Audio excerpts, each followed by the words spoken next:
When a family in a quiet suburban home are found brutally murdered, everyone turns to poor Patricia Columbo, the only surviving member of the slain family, for support. Everyone thinks how lucky she was she'd moved out of the house a few years back, and now poor grieving Patty had to learn of the bad news. But Patty wasn't grieving. The 20-year-old is too busy spending time with her 37-year-old boyfriend to care much about her slain family. But when police come asking questions, she's quick to point the finger back at Dear Daddy, talking too much and raising suspicions. She went as far as suggesting Dear Daddy was a mobster with many enemies. The police are quick to note her cold demeanor and unusually helpful attitude. What would unfold in the days to come was a web of sex, lies, betrayal, and murder no one thought the beautiful 20-year-old would ever be the evil mastermind. The year was 1972, and Patty was a fresh-faced 16-year-old girl who was taken by the charming, older, authoritative figure Frank DeLuca represented. He was exciting and fun, and also married with 5 children. Yet the pair began dating that same year despite the age difference, and the fact Frank had a family to care for was of no concern for outgoing, flirty Patty. The two engaged in a series of increasingly shocking sexual fantasies, including group sex and bestiality.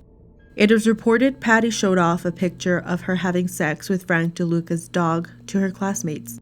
Her sexual relationship with the older man seemed to quench her thirst for adventure.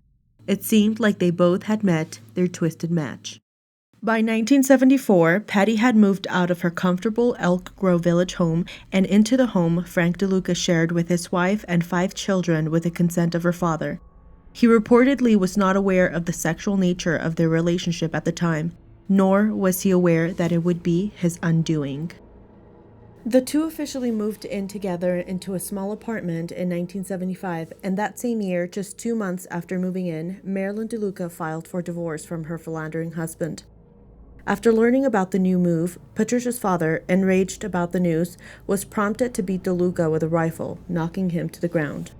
Though DeLuca was a pharmacist and had a steady job at the Walgreens he managed, it didn't take long before greed emerged its ugly head in the relationship, and soon Patty was planning on having her parents killed for the inheritance she would receive and life insurance that was sure to be under her name.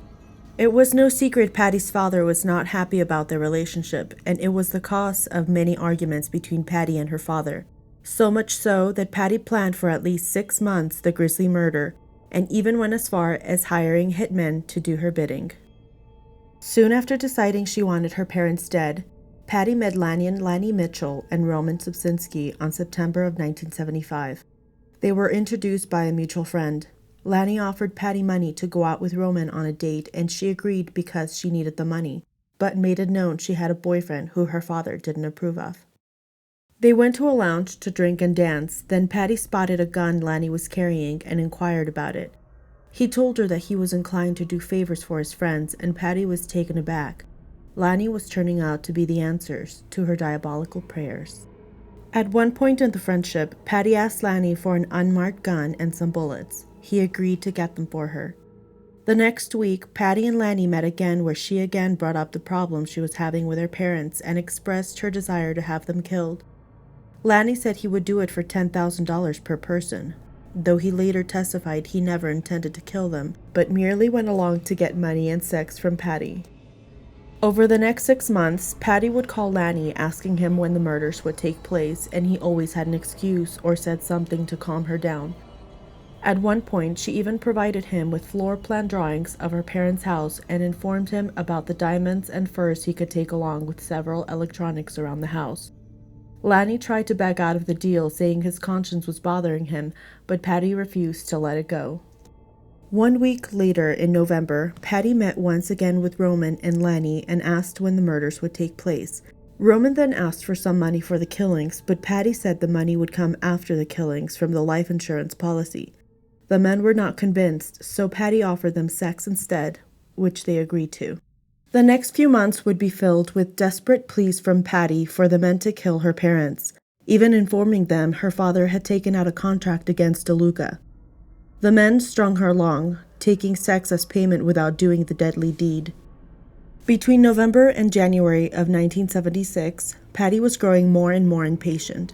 She met with Lanny and Roman and told them her little 13-year-old brother had to go too, because he had been spotted at the Walgreens where DeLuca worked looking suspicious and menacing. And besides, he would eventually figure it out, so it only made sense that he went too. She was also visibly and vocally upset about their delay every time they met, especially because she had been giving payment with sex over the past few months. By March, Patricia urged the men to kill her family time and time again. By that time, she and DeLuca were living in fear, bolting their doors and keeping both their German Shepherd and a loaded gun for protection. Both Patricia and DeLuca were under the impression that Patricia's father, Frank Columbo, had taken out a contract against DeLuca, and as time passed, they became more and more hysterical. By late March, Lanny told Patricia it was time to involve DeLuca in an attempt to lessen her involvement. But March 22nd was the last time Lanny and Roman would speak to Patricia and DeLuca. Joy Hasek, an employee of the Walgreens Frank DeLuca managed and former lover, testified that DeLuca had confided in her about his desires to have the family slain. He even went as far as to tell her about the hitmen they had hired. He told her about the hitmen abandoning their plan and that he would have to do it himself, making it look like a robbery. DeLuca threatened Hasek and her children if she told anyone about his plans for the Columbo family. On May 4, 1976, Patricia Columbo and Frank DeLuca walked into the Columbo family home to murder the entire family. DeLuca shot Frank as he tried to escape their wrath. Afterwards, Patricia bludgeoned her father with a bowling trophy. Patricia's mother was found cowering in the bathroom with a gunshot wound between her eyes and her throat slit. 13-year-old Mike was bludgeoned with a bowling trophy and stabbed over 86 times with a pair of scissors, the red gashes marking his body with what looked like measles to the officers at the scene of the crime. Patricia and DeLuca were arrested just 10 days after the grisly killings and found guilty of murder. They were each sentenced to 200 to 300 years in prison. Columbo made headlines again when in 1979 it was reported she assisted in organizing sex orgies between guards and wardens at her prison in Dwight, Illinois. The scandal forced high-ranking officials to resign from their prominent positions. Since her incarceration, Patricia has been denied parole over 18 times.